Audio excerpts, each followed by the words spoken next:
Well, welcome back, everybody. This is Pucks from the Pine Tree Pod. I'm your host, Benjamin Kennedy. Thank you so much for joining me this evening. Tonight, I am excited to be joined by owner of the Maine Mariners, Mr. Dexter Paine, and of course, the all too familiar voice of the Maine Mariners, Director of Media Relations and Broadcasting, Mr. Michael Keeley. Gentlemen, thanks for being here. Welcome. Ben, thank you very much for having me on again. We really appreciate your coverage of the Maine Mariners. You do a terrific job, and we always look forward both to your compliment as well as your critiques of the team. And certainly this year we've had ample opportunities for critiques, and appreciate your honesty about where we are. But more than anything, your coverage of the team and your willingness to get to know the Mariners has been incredibly helpful to us, and I thank you very much for that. I appreciate that. Yes, thank you for having us, Ben. Always love talking Mariners, and you've done a great job giving us an outlet to do that. Well, thank you both. I certainly appreciate your willingness to work with me this year. It's been a lot of fun, and yeah, just love the local hockey. Love having hockey. Love having pro hockey in Portland. It's awesome. So, just want to first of all thank all the listeners for all the great questions and the comments and the feedback that you have provided for this episode. As you know, this will be a straight question and answer time here with Dexter and Mike. I do apologize ahead of time, though. We may not get to everything, as you guys did a great job of filling up my inbox, but please know it is greatly appreciated. So we're going to dive in, and I'm going to start, Dexter, with you. And I'm not starting you off with any softballs here, sir, so I do apologize. I've received many questions regarding the coaching staff and a call for change. Given the season the Mariners are having, would you be willing to address this topic? Absolutely. Let me start by saying that I have no intention to change the coaching staff. I think Terrence is doing a really good job in a difficult situation. I bought the team just prior to the start, and was really focused on making sure that I had a chance to spend time with Adam, Terrence, the rest of the staff. And I have to say, across the board, one of the really positive aspects of owning the team has been getting to know this entire management team. And we're not planning to make any changes either on the administrative side or on the coaching side. Look, it has been a really tough year. And as you know, Ben, I hate to lose, and it has just absolutely driven me crazy. Having said that, it's been a tough year, and it's been a real learning experience for me. And believe me, part of the performance this year falls directly in my lap. And if people want to call or email me, they're welcome to do it. I've talked to a number of fans directly, and as they can attest to, I'm always open to those conversations. But look, we've gotten very little support from Providence this year. And second, we've had some real significant injuries. As you know, we've had a lot of people miss time for head injuries this year. We've lost a couple of players to surgery. And then finally, and really frustrating, we've lost 3 players to Europe, 3 players that were really core to our team. So when you think about that, and you think about the talent we had on October 15th, and you think about the talent we have today, we're significantly down. Having said that, the question really is, what are we going to do next year so that it is different? And let me go through a list of things that we're working on. One is up to me to build the relationship with Providence and with Boston and convince them that we are a really good place for them to develop players. And I am going to meet with both Evan Gold and Don Sweeney when we get through the season. I'm going to spend as much time as they let me trying to build that relationship and trying to convince them that they need to provide us with more talent next year than they have this year. Second, as we've talked about before, we've got this partnership with the University of New England where we're spending a lot of time looking at detailed information across college, both Canadian, US, across European leagues, trying to identify talent that we should be looking at signing for next year, whether it's a left-handed defenseman or it's the best undrafted face-off guy in college hockey. We're trying to be a lot more sophisticated about what we're doing, and we're working really closely with UNE. Terrence is driving that process. Next, we're starting the season by assuming that we get no support from Providence. So how do we build the team, and how do we build a winning team? Not terribly different than someone like the Florida Everblades, who have been incredibly successful, but have a very different makeup. It's a lot more about winning on the ice today than it is about development. And I think we need to, and we're having some real philosophical conversations around exactly what role we at the Maine Mariners fill.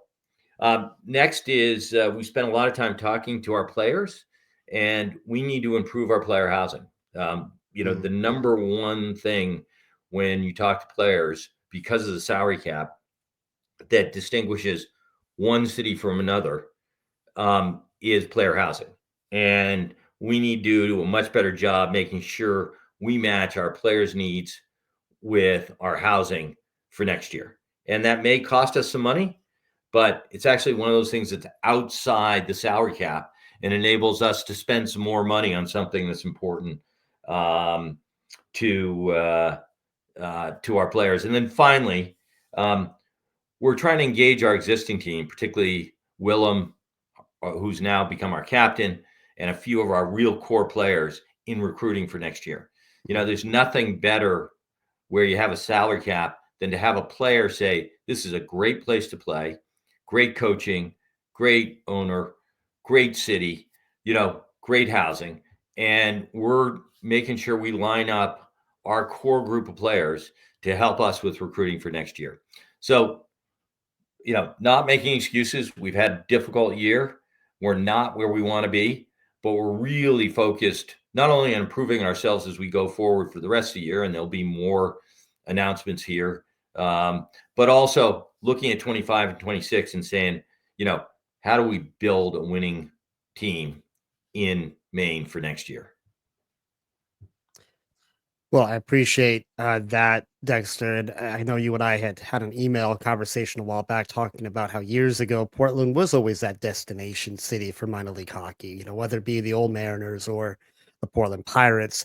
So it sounds like you've got a lot of things in the books already for next season. That's really exciting. Mike, anything you want to add to that, or? I think it was well said by Dexter. I think it's been a perfect storm of things this season that has led to the struggles. I think, players that were provided from the affiliates have been injured, unfortunately. You got to give credit to Mason Millman, who went up there and earned his spot in the AHL. I mean, at the end of the day, it is a developmental league, and he's developed down here. And I think he had 2 goals this past weekend for Providence. So, really good for him. And there has been a blueprint here. You look at Justin Brazo, Michael DiPietro made his, I don't think he appeared in a game, but he got his first NHL call-up as far as being in the Bruins organization this year. And so the Mariners have had a good track record over this affiliation. And, between injuries, players going to Europe, and I think some players underachieving, it's been a rough season. And Terrence, I think, has done the best possible job trying to continue to add pieces in the middle of the season, which is a very difficult task. 20 goal scorers aren't just kind of sitting out there for free. You got to tinker, you got to find those diamonds in the rough, and he's continued to do that. So, yeah, it's been an unfortunate year, but there is still time left, and it is a year-to-year league. So you're always thinking about next year and the pieces that you could possibly have at your disposal. Excellent. Dexter, back to you. What are your hopes as the league and players are working on a new CBA collective bargaining agreement? Let me give a little background. As our fans and listeners probably realize, everything we do with the players is governed by what they call the CBA. That CBA is actually overseen by the PHPA, which is the Professional Hockey Players Association, which actually is the union for the AHL and the ECHL players. It's been 5 years since we renegotiated that contract. I think it is no question that we're going to have to increase compensation for our players. One, it's been 5 years. Two, if you take a look at the new NHL contract, the cap, it's going up by about 10% over each of the next 2 years. So, if I'm playing in the minor leagues at a minimum, I'd look to that. And then finally, the reason we're losing players to Europe is we're not paying them as much as they can make in Europe. So if we're going to be competitive, we want to offer better housing. We want to offer, better path to the NHL, both of which I think we can do. But we also need to offer competitive money. And so, as an owner, I know it's going to cost me more money next year, but there are real benefits to making sure that our players are paid an appropriate amount of money. And by the way, none of our players are getting rich playing in the ECHL. And so I think there's no question that, compensation, salary cap are all likely to increase next year. In terms of where that stands, there was a meeting a couple of weeks ago with the new head of the PHPA. At the time, they had not yet actually met with the AHL ownership group, so they need to have both those processes sort of move forward simultaneously. My guess is it'll likely be, sometime this summer, early next fall before the CBA gets done, just because we have a new head of the PHPA. We've got 5 years since we last renegotiated this. We're hoping that there aren't any issues that impact the league. But that is sort of the current status of the new CBA. Very good. Good to know. Good to know. Mike, one for you. This is from Kathy Lawson. I've been to the Cross before and love the old barn feel. Why does the team have to practice at a different arena, however? So we practice at the Cross Arena a good deal as well. It all depends on whether or not there are other events going on. So, for example, over this month, when we were largely on the road, there are basketball events. The Harlem Globetrotters were just here. Then there's the high school state championships. Of course, there's concerts throughout the year. So when the building has to put the floor down, which is a long process, although it's impressive how fast they get it done. Obviously, we cannot practice here. But when we have home stands, we do practice at our home arena, and then pretty much the rest of the time, Trobe Arena, right down the street next to Hadlock, is where the team will practice. But I know Dexter has talked publicly about this practice facility that is in the works down the road, and there's definitely other teams throughout the ECHL that have their own. So there's definitely been past years where we've practiced less at the Cross than we have this year. So it's not really too big of a deal for the guys to jump over to Trobe and practice there when they have to. But that's kind of the explanation for why. Obviously, it's a multi-purpose venue here, and other things going on throughout the course of the year. Just as an update on the practice facility, we continue to work actively on that. At the Mariners, there are 4 of us that have formed a committee around a new practice facility. Terrence, Adam, Sam, and me. We have hired an outside consultant who actually built the stadium or the arena in Auburn. We're in the process of trying to figure out whether it's 1 sheet, 2 sheets, locker rooms. The next step will be trying to figure out, where we put the practice facility. Once again, back to the recruiting. It's not going to be something that helps us next year, but I think that having our own practice facility, someplace that you can consistently leave your stuff, Mhm. you have your own locker, will be another way for us to distinguish ourselves relative to other teams in the ECHL. And I think it's a really important part of both our team, but also how we give back to the community. As we've talked about, we're going to spend a bunch of time focused on youth hockey and learn to skate. And those are all things that would obviously benefit from more ice sheets in the southern Maine area. Yeah, it's a big deal when it comes to college recruiting, right? Facilities and those types of amenities mean a lot. So I'm excited. Hey, as a paint guy, I'm excited to see new construction. So, maybe we can talk down the road more about that. Uh, Another one for you, Dex. This is from, and I'm going to get this name wrong. I think it's Jake Noon or Jake Noone, Noone. Jake, sorry if I'm mispronouncing your last name, but for Dexter, could we ever see an ECHL Winter Classic in Portland? Maybe Hadlock Field or at the Fitz? You know, I've not thought about that. I think it would be fantastic for the ECHL to do something like that. I mean, you know, our league is a lot about hockey, but also about entertainment and doing things that are new and exciting and different. And I think it would be really fun to do, a winter classic, and to have our guys participate in that. Mike, you have more history with the ECHL than I do. I don't know whether it's something they've done in the past or, whether this would be, a new effort on their part.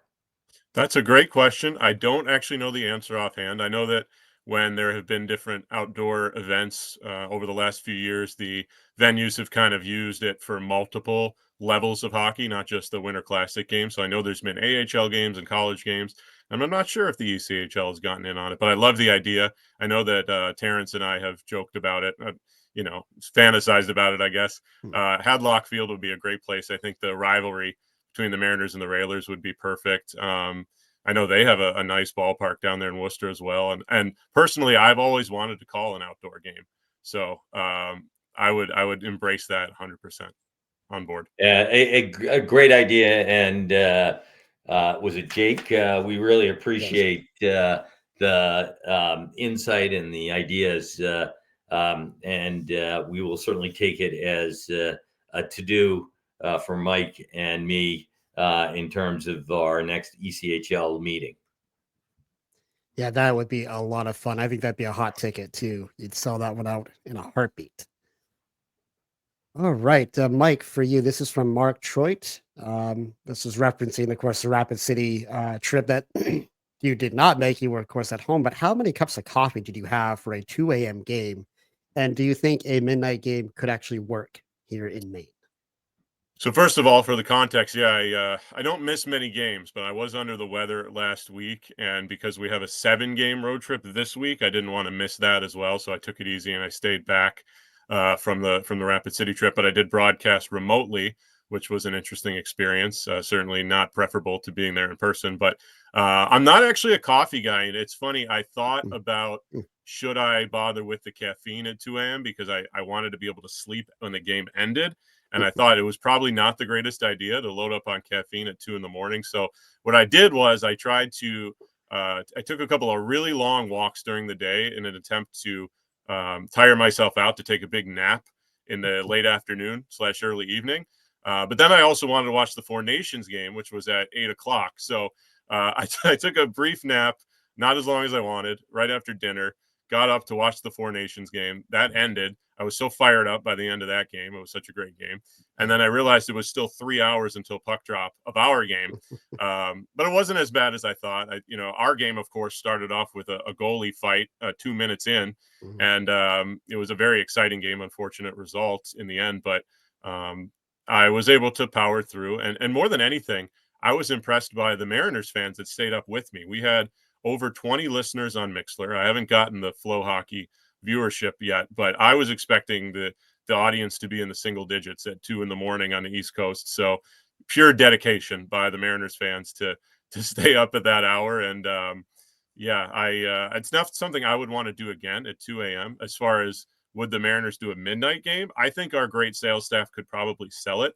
I wouldn't necessarily recommend it. It's a cool idea in that you're playing hockey at an odd hour, but it's a tough ask for people to stay up that late. So props to Rapid City for the innovation, but I think I prefer the normal time. I need my sleep. It's important to me. Ben, I actually got up Sunday morning and sent Ryan Creelan, who's the commissioner, an email saying, how the heck did we ever end up with the midnight game? And he said, actually, it's something that had been done in Las Vegas, I think when they had an AHL team there, and apparently was incredibly popular. Unfortunately, and this was, really when my comment, the number of fans in Rapid City was not very high. I guess they either went to bed, watched it on Flow Hockey, or didn't quite make it. But the attendance was not very high, and my sense is that it may go into the nice try, but maybe there's other ideas that will be more successful at getting fans to ECHL games. Yeah, having the furthest most eastern team on the continent be part of that game out in Rapid City, South Dakota, did not make a lot of sense to me. But like you guys said, good for the innovation. And Mike, next time you need to tire yourself out for a nap, I've got this little 5-year-old here. I can let you. He can come over. He can run circles around you, man. I promise you, you will nap standing up. Be perfect. Good to know. Yes. Mike, for you, this is from Mike Nicholas. Fans obviously know you as the voice of the Mariners, communication member. But what are you doing, especially on the road, that fans may not know about? It's funny. My non-broadcasting duties are actually more prevalent at home games. When we're on the road, I'm actually kind of just focused on broadcasting the game. Now, of course, I'm helping the team, with all the arrangements and helping unload bags and things like that. But on a game day, I can actually kind of just focus on the broadcast. But at home, there's a number of other things I'm doing when it comes to getting the press box ready, filming the keys to the game in the morning, printing off all the game notes, supervising our off-ice officials, supervising our photo team, a lot of running around, full day at home, a lot of things that people don't see behind the scenes. So, it's one of those things where like play-by-play is my passion, and I would love that to justify a full-time job alone. But there's so many other things, of course, that I'm relied upon to do. And, 6 seasons in, I think I've gotten it down to a science where I'm able to kind of schedule out my day and get everything done to the point where I can still put on a really good broadcast. But sometimes it's nice to get on the road and just be able to focus purely on that broadcast. So for these next 7, I'm definitely looking forward to that. But, I love home games. I love the atmospheres of the Cross Insurance Arena. I love calling the games from the Frank Vixeris Memorial Press Box. And we just have an amazing group of people that makes my job so much more fun to come to the rink every day. And our media team is amazing. Our off-ice officials are great. And they make my job really easy. So, but there's definitely a lot of things behind the scenes that people don't see. It's not just getting a puck drop and broadcasting for 3 hours. Yeah, I'd just like to say, Ben, that Mike is a really important part of our senior leadership team at the Mariners. And while people know him as the voice of the Mariners, what he does for us is much more extensive and probably, even more important in terms of the day-to-day operation of the team. He's also an amazing team member. When you see Mike on the road, he's one of these folks who is willing to do absolutely anything to help the team be successful. And we're really lucky to have him as part of the Maine Mariners. Thank you, Dexter. Yeah, I mean, minor league sports, you're not just a broadcaster. Like there's multiple things that have to go into that, right? You don't have a bunch of assistants out there, printing things off for you like they do maybe at the NHL level. So you guys bust your tails. I know I sit up with a couple of your teammates and in between periods, man, those guys are I mean, they had to run down, change all the cameras, check all the cameras, run back up. They've got 16 minutes to do that. And I'm like, man, you guys just like ran a marathon. I can't believe you can get all that done in that kind of time. So it's impressive. Another Yeah, question. real quick, Go just ahead. Yep. shout out to my two media assistants, Riley and Reed, who you just referenced there. They definitely helped me out a lot on game night. We all those extra angles you see on social media with the GoPros that we have mounted around the arena. As you said, they're hustling to switch out the batteries between periods. They're helping me deliver game notes. They're serving as the liaison in the press box while I'm on the air. So wouldn't be able to do what I do without them. Yeah, for sure. For sure. Another question here from Kathy Lawson. I like this one. This is for Dexter. I loved the old Pirates uniforms, the originals. Could there ever be two throwback nights in a season? Maybe original Mariners and Pirates. I think fans would love this, and you would probably have another sellout. Uh, First of all, Kathy, I don't know what you do, but if you need a marketing job, come talk to us. It's a fantastic idea, and I can tell you that we're working on it. A bit more complicated than I appreciated in that we actually didn't own the old Portland Pirates IP, so we didn't have the right to, the logos. Actually, we didn't even have the right to the Portland Pirates name. Believe it or not, it's owned by some entity in the Midwest. We are in the process of working to secure those rights. And I am looking forward to having my Portland Pirates hat and t-shirt for next year's Portland Pirates throwback night that will be in addition to the Maine Mariners throwback night. So really excited. It takes a bit more work, but great idea. And we are hoping that we get everything secured to be able to do it for 25-26. Love it. Yeah, that would be a classic look. That'd be what I would have to buy. I'd have to get that jersey too if that ever came back. That'd be awesome. Mike, for you, this is from Pine Point 89. We love you here and don't want you to leave, but what are your future professional hopes and plans? AHL, NHL, your thoughts? Well, first of all, thank you for the kind words, Pine Point. Yeah, I mean, I want to broadcast in the NHL. That's my ultimate goal. It has been my dream since I started broadcasting, and I'm going to strive to get there. But I'm certainly not in any hurry to get out of Maine. I love it here. I'm treated very well here. When I look at other broadcaster situations throughout the league and even other leagues, broadcasters don't always get the luxury of traveling with the team, as I just spoke about. I've felt very valued here with what I do. Like I said, the play-by-play is my passion, and I feel like the Mariners have always really understood the importance of that position with the team. Dexter's been amazing to work with. I have an amazing group of coworkers in both the front office and on the hockey operations side that, like I said, makes it a joy to come in every day. So if I were to ever leave the Mariners, it would have to be a really good situation because I have it really, really good here, and I don't take that for granted. So not to certainly resting on my laurels. My dream is to make the NHL, and I'm ambitious, and I want to get there. But Maine has been a great place, and I could see myself here for a while. Yeah, Ben, let me just add that we are really lucky to have Mike as the voice of the Mariners. He's incredibly knowledgeable about the sport. Having said that, I would be the first person to be a reference for him if he has an opportunity to go do something else. We're not only a development league for our players, but we're a development team for talent. Look at Danny Briere, perfect example. And nothing would make me happier than to see all of our outstanding staff have opportunities over their career to do something in the NHL. I don't want to lose folks because we have such a great team, but I also am someone who is incredibly encouraging when people have a great opportunity to further their careers and follow their passion.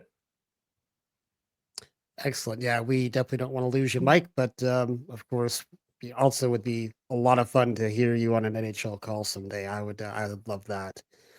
I'm And just, I'm blessed to have the support I have, and all Dexter. Thank you so much for those words as well, and all the reception I've gotten from fans over the years has been amazing. It's humbling to be so appreciated. So thank you to everyone. another one here from Mark Troit. Dexter, I live in New Hampshire, close to North Conway. So it's super cool that you now own the Mariners. I used to be a season ticket holder at the Monarchs and now come to Maine games, maybe 5 or 10 games a year. I know it's tough, but do you see a way you can market to those in the Seacoast, New Hampshire, Eastern New Hampshire markets to support the team? It's another great question, Mark. We are going to add 2 additional sales folks this year. Our biggest issue is we don't have any space, so we got to figure out our office space, and we're working really hard on trying to do that. But we think there's incredible opportunity in both of the areas that Mark referred to. I think the Seacoast, Eastern New Hampshire, and quite frankly, other parts of Maine outside of the greater Portland area are places that we can certainly grow our fan base. And, we think 2 additional salespeople will help us do that. Finally, the other thing I'd just say to Mark is that, the CHL, doesn't have additional teams available at this point. But there may be some teams out there that end up moving. There are certain cities where teams have not been as successful, and if someone wanted to move a team back to Manchester, not unlike the Railers, I think we could create a real rivalry, Mm. and then in terms of travel, the wear and tear on our players, we'd love to see um, additional ECHL teams in Northern New England. Yeah, I think that'd be perfect. It was always such a great rivalry when, the Yeah. Portland Pirates and the Monarchs were there. So that'd be great to see. I've always thought about Fredericton, New Brunswick as well as maybe a good market. But last one here because we are running up on the clock. And Dexter, you did reference, working more closely with Providence and Don Sweeney next season. But my last question here is, what about the affiliation renewal with the Boston Bruins? How is that conversation going? I know that obviously Sweeney's got his hands full with Four Nations and his club, but where are we at with the affiliation agreement? Yeah, you and I spoke about this I think it was January, and quite frankly, at the time, I was hopeful that we would have it done, now. Um, we continue to have a really good dialogue with them. They continue to tell us that there are no issues, that they have no interest in being affiliated with anyone else at the ECHL level other than Maine. But I think between the Four Nations, the trade deadline, which for the Bruins, I think could be very significant this year. Mhm. Um, and just everything going on this season. Realistically, it'll probably be the end of the season before we get it signed. But we have, since we last spoke, received assurances from them that they intend to execute the affiliation agreement and will continue to work with both Boston and Providence going forward. Very good. Very good. Well, that's the last question that we had. Mike, any final thoughts for you before we get out of here?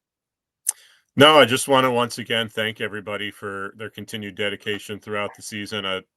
As we talked about at the beginning, it's been a rough season, but the fans have continued to show their support. Or the sellout after sellout that we've had, our attendance is higher than it's ever been. That's been amazing, and the winning will come. We just fans just need to be patient. I know it's hard sometimes, but as Dexter said, Terrence is working his tail off to turn this thing around, and there's still time this year. Stranger things have happened, and I'm hoping that this weekend down in Norfolk will be the start of the turn. But um, you know, just thanks to the fans for making this an amazing thing to be a part of. And like you said, whether it's positive or negative, just the fact that they're so passionate and they feel so deeply about this team means a lot to all of us. And to you, Dexter, final words. Yeah, Mike really summed it up incredibly well. We're lucky to have the fan base that we have. The fact that they are as concerned about winning and losing as they are is actually really comforting to me. I would just continue to say, Ben, thank you. We appreciate the time you give us, support you give the team, and to all of our fans and season ticket holders. We couldn't be as successful as we are without all of your support, and we appreciate it. And we are really working on a lot of things for 25, 26. But as Mike said, I'd love nothing better than to go on a 10-game winning streak here, and have all of us look back in a month and a half and say, "Wow, wasn't that a heck of a run?" And by the way, Worcester, which had been essentially at the same level of us as us, has gone 7-3 in their last 10 games, Mhm. and has put themselves in the position for playoff for the playoff race. There's no reason that we can't do the same, and we're working really hard on trying to upgrade the team to do that. Yeah, it's going to be a tough kind of race here at the end, but as Mike said, stranger things have happened. Well, gentlemen, thank you so much for taking the time. Amazing that we could make this work with all of our crazy schedules. And to all you out there, thank you so much for watching and listening. If you do like what you're hearing here, please don't forget to hit that like and subscribe button down below. I do appreciate that. And until next time, everybody, be kind, show love, and God bless.